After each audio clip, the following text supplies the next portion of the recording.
Hello, everyone. Thank you for your patience as we were having some technical difficulties. Good afternoon and welcome to the Georgia Tech Manufacturing Institute Spring 22 Lunch and Learn Lecture Series. My name is Dr. Billy D. Brown, and I'm a Senior Research Faculty as well as EWD Director at GTMI. I'm excited to continue hosting this informative series along with our Strategic Partners Director, Paige Shee. I encourage you to please spread the word so we can continue to grow our audience and our network, which provides value to our community and our stakeholders. Before I introduce today's speaker, I'll first introduce GTMI and provide some brief instructions for the audience. GTMI is one of 11 Georgia Tech interdisciplinary research institutes that uniquely focuses on manufacturing research, development, and deployment. We help tackle the grand challenges of today's manufacturers and assist partners in moving innovations from the lab to the market. GTMI has a wide variety of facilities and equipment located on main campus for basic research, as well as on 14th Street nearby at our advanced manufacturing pilot facility for more applied research. GTMI's mission includes education and workforce training, collaborative partnerships with industry, academia, and government, as well as thought leadership. GTMI hosts a Lunch and Learn series each semester. This spring sessions will be held at Mondays at noon, and these are live online sessions. These are excellent opportunities for Georgia Tech faculty, undergraduate, and graduate student researchers, as well as a global manufacturing community to experience, to learn, and share advanced manufacturing knowledge. To ensure a smooth presentation experience, all audience members are currently muted. If you have questions or comments for the speaker, please use the chat window, or you can use the question and answer panel. I strongly encourage everyone to go ahead and submit their questions as soon as you have them so that the speaker can address them at the end of the presentation. We will also have a survey that we put into the chat, as well as there should be a link that is sent to you from Blue Jeans at the end of the presentation. So we encourage everyone to participate in the survey. All right, today I'm very pleased to introduce Don Davidson, who will discuss what is the history of cyber supply chain risk management and why does it matter today and tomorrow. Donald Davidson is the Director of Cyber Supply Chain Risk Management Programs at Synopsys. After 44 years in the U.S. Department of Defense, he transitioned to Synopsys in the private sector back in February 2019. He's an experienced leader working with military, whole of government, and public-private partnerships with industry, academia, and international partners. He is skilled in STEM, enterprise risk management, and M&S data analytics for both governmental and commercial organizations. He has a Master's of Science in National Security Strategy from U.S. National Defense University and a Bachelor of Science in Engineering from United States Military Academy at West Point. In today's session, Don will answer several questions that the audience may have, such as, what is cyber supply chain risk management, also referred to Cyber-SCRM? What makes it different from classic supply chain risk management? What's the history of Cyber-SCRM and as it relates to both academia and industry activities? And why is Cyber-SCRM so important today? And also, what will the future hold for this field? Thank you so much, Don, for being here, and you may now begin your presentation. Yeah, thank you so much, Billy D, and thank you, Paige, and the rest of the GTMI staff for inviting me, and those GTMI participants who are listening to me speak for 30 minutes or so, and then we'll have some good Q&A afterwards. First of all, cyber supply chain risk management is different than classic logistics supply chain. Classic logistics supply chain risk management is more about managing just-in-time delivery. Do you have enough sources for your supply parts? Do you have a way to traffic them, move them to the destination point? When you look at like the earthquake and the disaster at Fukushima in Japan, that was a classic logistics supply chain nightmare. In fact, You couldn't export parts from that area of Japan to enable parts for automobiles, et cetera. And we are experiencing that a lot more right now with COVID as supply chain restricts and you can't move the parts as rapidly as you'd like to from one place to another. Those are classic logistics supply chain issues. Cyber supply chain risk management is different, and I'll go into that in depth.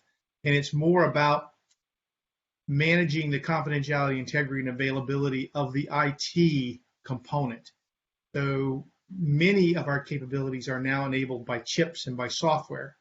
And those chips and software are developed around the globe. And does someone have the access and the capability to taint that product so they could exploit it in the future, either breaching confidentiality, being able to see data, or compromising the integrity, change data, or availability, turn machines on or off.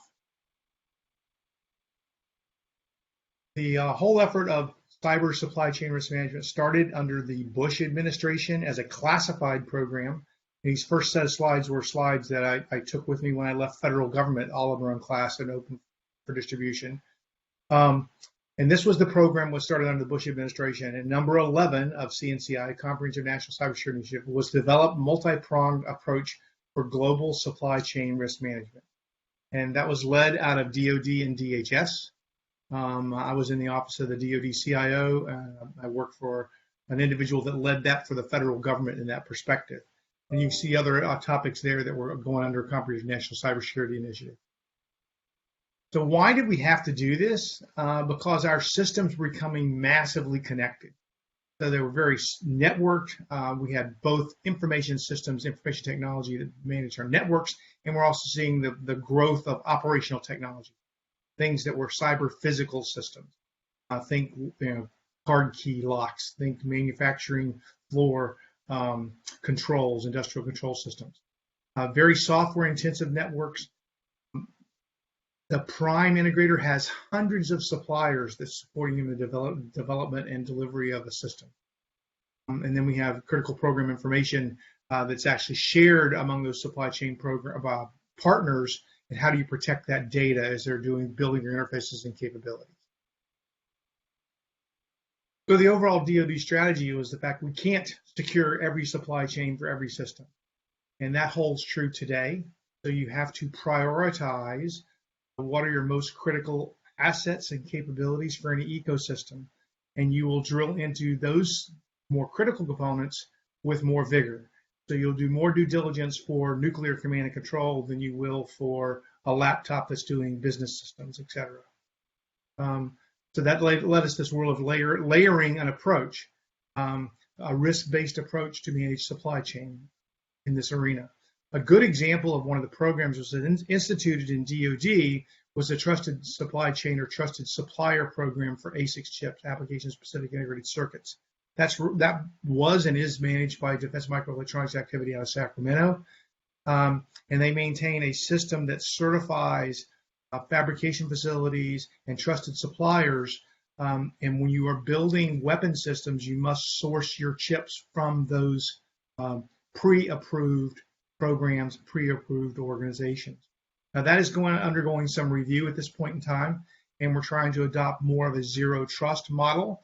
The zero trust was developed primarily for information systems, but now is blending over to more of a ecosystem world of trust but verify all the time. So you don't want to use data from 2 or 3 years ago. How would you, when you certified a supplier, you want to have a real-time update. Has he changed processes? Has he changed personnel? Does he have the right trained people work in that arena? So we're all going through growth in this arena. And the bottom bullet there is just partner with industry. We can't do all this in the U.S. government alone. You have to partner with industry to work this piece, because industry is the lifeblood of DoD and governmental capabilities. So this is a slide that was developed for General Kroll. General Kroll was a 1-star at the time for in policy, OSD policy. He's now the J6, the senior joint staff person, 3-star in charge of communications and cybersecurity there. But the idea was it's not just about networks and information sharing. And yes, we're going to use cross-domain solutions that go between classified and unclassified networks. And yeah, we're using encryption and other mitigation capabilities. But ultimately, on the right side, we're going to have defense capabilities, position, navigation, and timing, command and control, weapon systems that actually attack targets, etc. All of that is supported by a workforce and human factors, people. And the middle component talks about how you have to manage the IT product as it moves through the supply chain and is delivered to those capabilities up on top. And all of this is dependent on the critical infrastructure. So those three bottom blocks are the building blocks, if you would, of capabilities for DoD. But you could say that for any ecosystem. You go to the automotive industry, could be labeled across the middle of that slide, or you could do utilities and water supply. You would still have a human factors component. You would still have an IT supply chain issue, and you would still have critical infrastructure. So this is just some, symbolic, if you would, of how the cyber landscape is managed, and I'll get back to this topic later on. So over our course of time, when the birth of C-SCRM, once again under the Bush administration, when it was classified, it was declassified under the Obama administration, it became an open forum for broader discussion with industry. And in fact, I'll introduce one of my other partners from Synopsys, who is part of the Software and Supply Chain Assurance Forum, the upper left side there, where we brought it together 100 to 200 industry players to talk with government and academia every quarter at the MITRE facility in Virginia, talking about how do you mature the thought process on software and supply chain security. Not going to go through all of these bullets. You can Google all of these. The top half of the slide in red is all the government activities and government deliverables. At the bottom of the slide is from industry and all the areas that industry has improved state of the art for supply chain risk management. Culminating to the far right side of this, where I talked about having a risk-based approach. Sometimes the risk is so monumental that you can't mitigate the risk associated with that product, and the decision was made in the government that they would block certain suppliers of those technologies. Good examples of that is Kaspersky Lab software and some of the Huawei and ZTE products. So that was around 2018, and we've seen an appetite to want to use that blunt instrument of blocking countries and or technologies and products. We want to discourage, from an industry perspective, blocking whole countries. We do see that there's probably going to be some rationale at times. As an example, Kaspersky Labs antivirus software is so pervasive. If you're using it in Russia, then Kaspersky was authorized and required to share all their data with the Russian government. And the decision was made by DHS for a broad operational directive to suspend and remove all Kaspersky Lab products in governmental systems. Additionally, the National Defense Authorization Act of that year did the same for Huawei products and ZTE. And therein lies a problem in the fact that you actually build an enterprise, you may not know all of the hardware and software that's in the enterprise. And I'll talk about that from a bill of materials later on in the presentation. So 2019, after about 44 years in the federal government, some military, some civilian, I decided to leave. And I was very fortunate that Joe Jarzenbeck was already in Synopsys. And he courted me, Don Davidson, and Emil Annette, who's also on the phone to answer questions and help back me up on some of the issues here, to come to Synopsys and work in the chief security office as they stood up a new chief security office. And we would start to look at the supply chain risk management for Synopsys and systems we support in that arena. Why Synopsys? Because if you look at the supply chain and the lifecycle development, you want to go as far left as you can and down in the technology stack. You want to be securing chips and you want to be securing software. And that's what Synopsys does. We have a broad software integrity group that tests software. I have one slide later on, sort of a paid political announcement for the company. And we have electronic design automation, which design chips. So we actually design the chips for Intel, for Samsung, et cetera, in that arena. So what is it about? The supply chain risk management is really about product integrity. You have trust and confidence in the hardware, software, and services that are delivered to the ultimate customer. And more recently, over the last few years, we've actually seen a new emphasis on broader than just the supply chain, looking at the networks. And that's where you see the Cybersecurity Maturity Model Certification, CMMC, which you've seen a lot in the news over the last couple of years, which is modeled after NIST 800-171 that develops requirements to protect controlled, unclassified information. So we derived our definitions for confidentiality, integrity, and availability from ISO 27002. And you should be worried about people seeing your data. You should be worried about people being able to access your data and change your data. And you also should be worried about people that might be able to touch and manipulate the availability of your data and your operational capability. I often say that ICT, information communication technology, both hardware and software, is the new insider threat. You don't have to have a person in your system if someone can read your data, access your data, open your doors, etc. So what is Cyber-SCRM? NIST 800-161, good friend of ours, John Boyens, and NIST is the primary author of this document. You can see the definition here. I'm not going to read it to you. That's pretty consistent. There are other publications, but this is the heart and soul of ICT supply chain risk management. Another definition is here. I've called this one out specifically because Office of Director of National Intelligence is intimately involved in our supply chain risk management activities in the federal government. Where there is suspicious activities, they chase supply chain and look for nefarious actors that may be impacting national security systems, et cetera. ODNI actually has a very robust website. It's listed there. You can go there and list most of the U.S. publications on supply chain risk management. I'm co-editor of ISO 27036, which describes cyber supply chain risk management and the relationship with suppliers. It's interesting that when we proposed the standard about 8 years ago now, we convinced them that ISO 27036 Part 1 would be free. So in most cases, you have to pay for all ISO standards, but we thought it was so important that they should make it free for everyone to consume, so you can register and get the 27036 Part 1 for free. Parts 2, 3, and 4 are different. You have to pay for those. And all of these parts are currently going through an update. They generally do that every 5 to 6 years or so. We're going through updates 1, 2, and 3 are already well on their way to being updated. Part 4 is lagging a little bit because we're waiting for ISO 27017, which is on cloud services, to establish some controls for cloud services, which we will leverage. So what are we really talking about? We're talking about globalization is good, so we can reap the benefits of fast and cheap IT products, information technology products.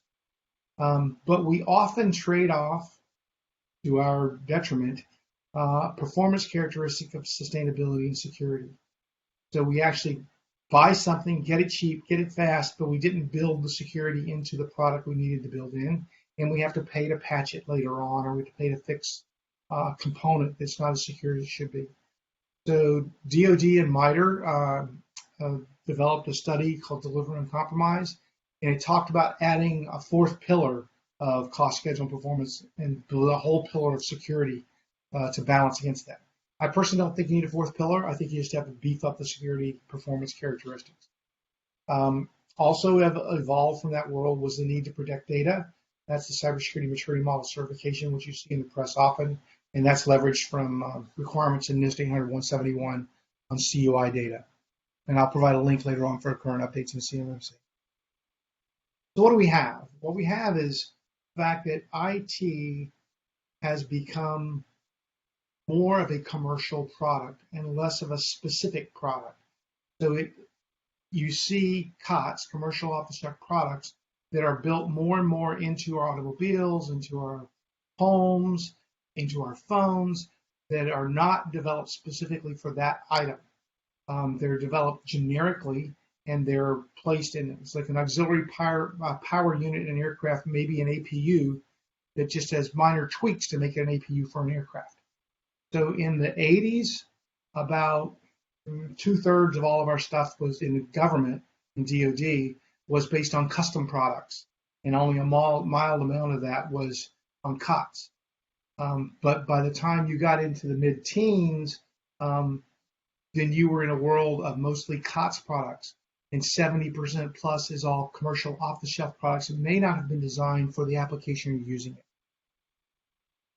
So how do we use this SCRM concern? First of all, you have to make a make or buy decision. This should ring true with you guys in the manufacturing world. Are you going to make this product? Or are you going to buy that component and integrate it into your parent system? So once you decide you're going to make it, then you build from the ground up all the specifications and you make that product. If you decide you're going to buy it, then you have to make a fit for use determination that the product you're going to buy is actually going to fit the application you're going to build it into the system. So in the government, we have some standards that are written in this arena, regulatory guidance from NIST and national security systems that build upon each other. So NIST Special Publication 800-161 is on supply chain risk management. CNSSD 505 on SCRM it increases those steps, those processes to secure your supply chain for national security systems. And then 5200.44, which is currently undergoing review in DoD, is your highly sensitive programs and capabilities in DoD. And that's where the supply chain risk management has a sort of a pinnacle of due diligence in that arena. So there were some recent attempts to siphon off, if you would, some of the capabilities that were out there. So there were some high supply chain risk issues. Section 881, 806 caused us to do some due diligence and eliminate some of the components that fed into those systems, making sure we weren't using Huawei ZTE. So what led from that area that I referenced before was this idea that you could actually, quote, blacklist a product or a company.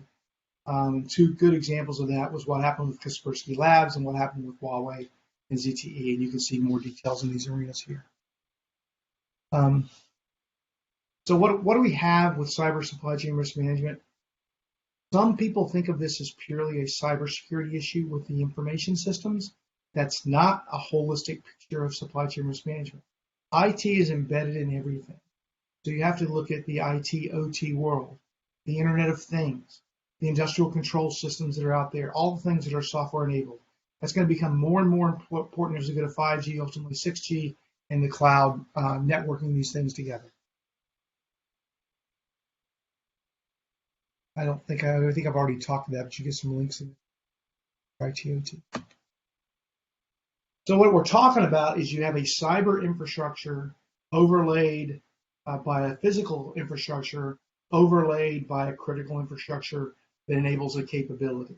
So think water supply, think financial sector, think energy at the top layer. They would always be considering the supply chain that supports their cyber infrastructure, the physical infrastructure, and how it would cause vulnerabilities or weaknesses in their capabilities as they deliver them in the ecosystem.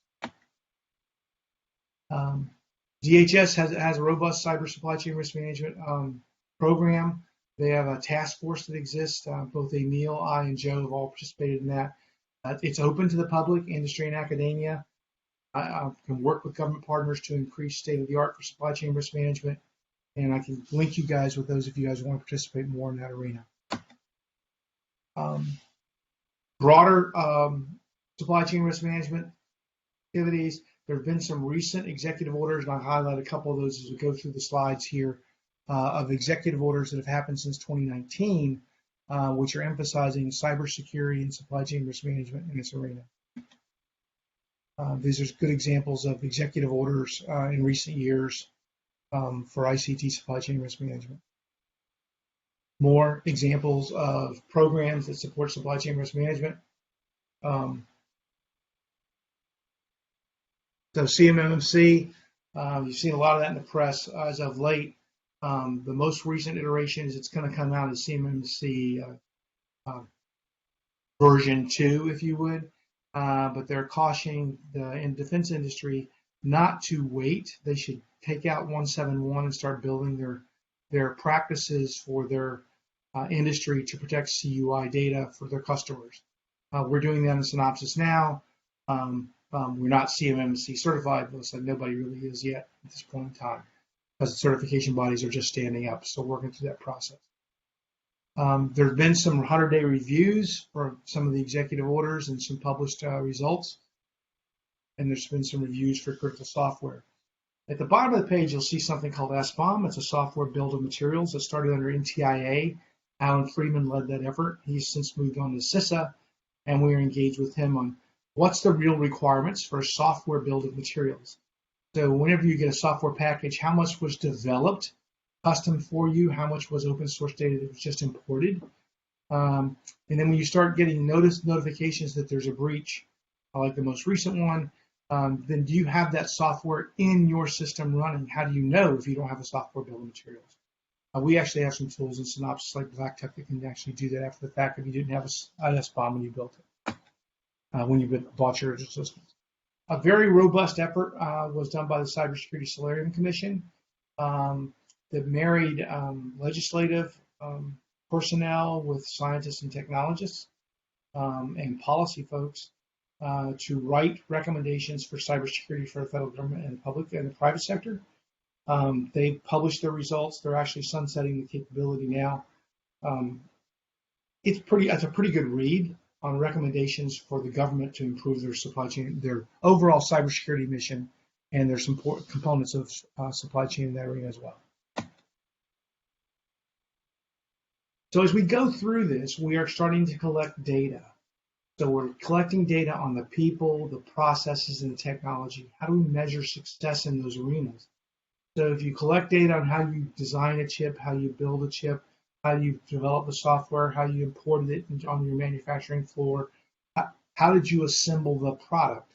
That all data becomes what we would call as quantifiable assurance. So it's places you can collect data in your supply chain, in your development processes. That's a prime candidate for blockchain. So you could actually secure the data in a blockchain manner and pass that on when the products go up the supply chain. It's a very complex slide. I briefed this to the blockchain symposium at NIST a little over a year ago. On the right side, you will see any given ecosystem. Remember, I talked, it could be the automobile world, it could be utilities, it could be financials, et cetera. And they're building capabilities, but they're leveraging that technology stack across the top of the slide. They're building systems, integrated systems with subsystems and components and subcomponents that make up that system integrated capability. That gets to the far left side of this, of where did all the hardware and software come from? And that's where the idea of collecting that quantifiable assurance data, microelectronics quantifiable data, and having an SBOM to look at your software, that you can actually see and manage the data provided you in a blockchain for supply chain risk management. And you can see there's such massive amounts of data here, that's going to be a prime candidate for machine learning and AI to help us in that arena. There's further information on this type of concept in something called the digital thread. NDIA published a paper I helped author in 2017 on this topic of having a digital thread through your manufacturing process to feed that data up to your ultimate consumer. This is a long list of activities, reports, etc., and some links to help you in that arena. I'm not going to go through all these. A good example, I talked about a risk-based approach. DODI 5090 talks about assurance levels and risk tolerance. So where you have high risk tolerance, that would be the bottom of that triangle that I showed you earlier. It's just normal business information. There's nothing classified on it. There's nothing sensitive. Then you scale all the way up to the very low risk tolerance. Think nuclear command and control, that you can't afford to have a faulty chip or bad software in that arena. So when I said why I choose Synopsis to go to, as I'm doing supply chain risk management for the federal government, because it allows you to work supply chain risk management at the far left of the design cycle, at the far left and depths of the technology stack. We started an initiative about a year and a half ago on silicon lifecycle management, on how we're managing security in the systems we build and move forward to the chips that we design for other fabrication facilities. And we also have a robust software integrity group. We bought Coverity, Digital, Codenomicon, Black Duck, are all software companies that we own. And we've been rated by Gartner in the upper right quadrant for the last 6 years now. I think it was 4 when this was written up. but it's now 6 years in a row that we've been upper right quadrant, best in breed kind of world. And I think that's the entire presentation. So I'm open to your questions. I blitzed through that in about 30 minutes. I hope that was worthwhile, and drinking from a fire hose, and hope you have some questions. Well, thank you very much, Don, for that enlightening lecture. I think it gave a lot of a background and an overview of cyber supply chain risk management. So I see that we do have some questions coming in. And go ahead, please go ahead, everyone, and submit your questions as soon as possible. So as you're submitting questions, welcome them. We'll stand by to talk for a half hour or so. Emil, do you have anything to say? Emil Monette's also on the phone call with us. Oh, sorry, wrong mute button there. No, thank you very much for the opportunity, but I'll chime in on the questions here. I think you did a great job covering it as usual. Thanks. Thank you, Don and Emil. We appreciate your time. And yeah, I'll go ahead and start asking some of the questions here. So we have a question from Dave here. He says, Don, given the push to adopt digital engineering and additive manufacturing in DoD, do you think Cyber-SCRM needs to be accelerated and made a core element in systems engineering and the acquisition process? I think that's definitely a yes. I just contributed to a wiki page doing hardware assurance for a systems security engineering capability on wiki. I can send you a link on that as well. So it's a prime component of systems engineering and systems security engineering. Have to include hardware assurance, software assurance in that arena. And it totally makes sense from an additive manufacturing perspective. Great. This next question is actually from Michael McGrath. Hey, Mike. So Mike was one of the contributors on an article on Digital Thread, by the way. Oh, awesome. Yeah, Don, Michael, I appreciate your reference to Don and Emil for this lecture. So Michael actually helped us to identify the speakers. Don, some manufacturers protect their industrial control systems with an air gap, while others seek the benefits of high connectivity with enterprise and supply chain systems. What advances are needed to get the best of both worlds? Yeah, I'm very skeptical of anybody who says their system, because in most cases you're actually doing maintenance on that system at some point in time. You're probably bringing forward a laptop and plugging it into that system and working on that system in some way, shape, or form. Or you're training on the capability. So there are very few things in the world that are truly air gapped forever. So I think that was a reasonable approach early on, but in order to build on the efficiencies of things being connected, there will be less and less things that are air gapped. So I don't think air gap is any kind of a long-term solution for anything. I think that odds are that everything is eventually going to be connected. So you plan for it not to be air gapped. Yeah. Emil? Yeah, I would agree. And Mike, we've of course had lots of discussions about this topic, right? And it's not an easy problem to solve. But I mean, to the extent that we can push our supply chain risk management activities further and further in the left, in the life cycle, we can have more and more confidence in those systems, right? Whether they're air gapped or not. It's really about defense in depth and defense in breadth and all the foundational practices that we hear about and know about in cybersecurity, right? I actually think, echoing what Mike asked, but I think he knows the answer as well. I think he's highlighting the importance of industrial control systems. I think it's a soft spot right now in our manufacturing world. So we have to do a lot of due diligence on cybersecurity for our industrial control system. Don, I had a question about Synopsis. So are most of your customer mainly DoD, or do you have other types of customers? What is the very small government or military footprint? So Okay. $4 billion a year, big company, lots of places all over the globe. We've only since Emil, I, and Joe came did we start really an A&D presence. We had a very minor footprint in aerospace and defense. And I think generically, as I described in the two triangles, more and more you have the COTS products are building into end systems that you don't look left and see where they came from. We're in that COTS world. We develop some custom stuff, but we also develop lots of standardized chips for people.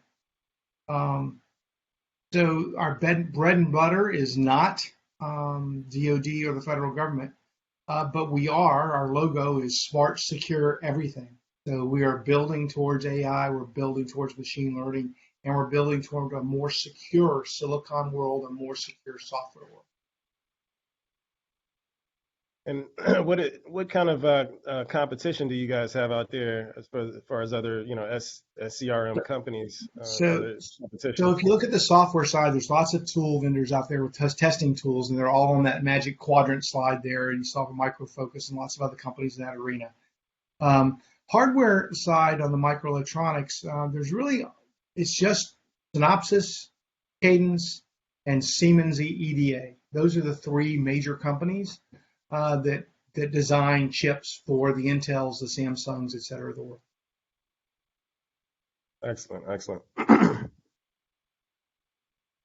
All right. Well, Don, I do want to thank you for your service. For sure, you had a long history there in DoD, and actually, so I'm a former Army guy. Emil's a former Air Force. Would you want to speak actually, to that as far as your experience, transitioning over to the private sector from DoD? Yeah, I think that it's hard to do it cold. I mean, if you didn't know anybody in the organization who was not prior military or prior government, I think it's more difficult. If there is a single person inside an organization who was prior military, prior government, they will help in the process. So Emil and I were fortunate in the fact that we had a good colleague that went to Synopsis on his own. Very similar career paths, working in this arena on software and supply chain assurance. And he landed in the software integrity group, and then he convinced Synopsis they needed to hire us as we were leaving the government. And so that became the core of supply chain risk management inside Synopsis, working in that arena. And we've helped stand up our new chief security office in that arena to help Synopsis be branded as a more recognized secure company than not just a technology company. I think that I hate to say that the people aspect is important, but it's probably the most important piece. And so once there is a former military person in an organization, they're the best person to be the buddy to bring someone on, if you would. They're the best people to tell them the traps leaving government. It is different. Industry is different than government. There's no doubt about it. Yeah, I can echo that as well. One of the big things that's that I've realized, I worked in my Air Force career, I was a contracting officer and worked a lot of policy jobs and different things like that. So I was involved in, the way that government does business at a pretty granular level. And when you move out to industry, it's the other side of the equation, right? And sometimes it's very, very difficult to get national security interests aligned with fiduciary duty, and that's really one of the big things that sort of occurred to me as I've been in this industry now a couple of years. Yeah, that's an absolute tremendous point. So the pure economics of answering to a board and shareholders of what's the return on investment for me doing that doesn't always compare to the national security interests that you support in some arenas. And so I think that there are some good public-private efforts out there right now that are sort of leveraging that. So the SCRM task force and DHS and CISA works that arena. There's a couple others that work that, so you actually can teach industry more about why national security matters to them. I know that this as an example, early years of cyber supply chain risk management, I would talk to industry, and industry goes, "Oh, that's a governmental problem. I'm not worried about it." And then Mandiant spoke at RSA in like 2012 or so, and they presented all of the IP that was leaving U.S. industry and going to China through the supply chain. And all of a sudden, the whole ethos of why people were worried about supply chain changed, because that confidentiality issue is the the intellectual property of your company is at risk. And so it could be exfiltrated, and somebody could stand up a company with exactly your capabilities in another country and displace you in the ecosystem. And that's not a hypothetical. That's like every day. Wow. Wow. Well, it's been great having this conversation, and I did want to mention that just a shameless plug here that at GTMI we are doing education and workforce development in other ways besides the Lunch and Learn lecture series. So I happen to actually direct a program for an NSF Revamp REU program, and so Revamp stands for Research Experience for Student Veterans in Advanced Manufacturing and Entrepreneurship. So this program actually focuses on student veterans. We have about 50% student veterans each year, each summer. So this is a 10-week summer program, and we're interested in looking for students who are, you don't have to be a veteran, because we like to have a mix, the veterans and non-veterans in the program. But it's a great way, to spend your summer if you're an undergraduate student. So this is for undergraduate students. So there may not be many on this platform, but if you know any students who may be interested, please send them to our website, because we have a link to the program there, or they can contact me for more information.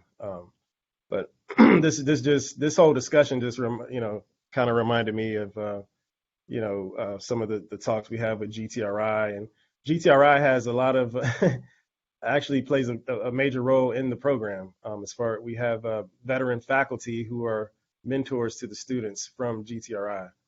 So if there are no further questions, I do want to remind everybody that we do have our next lecture is going to be Frank Henning and Holly Shores Als from Fraunhofer Institute in Germany, the chemical technology part of that institute.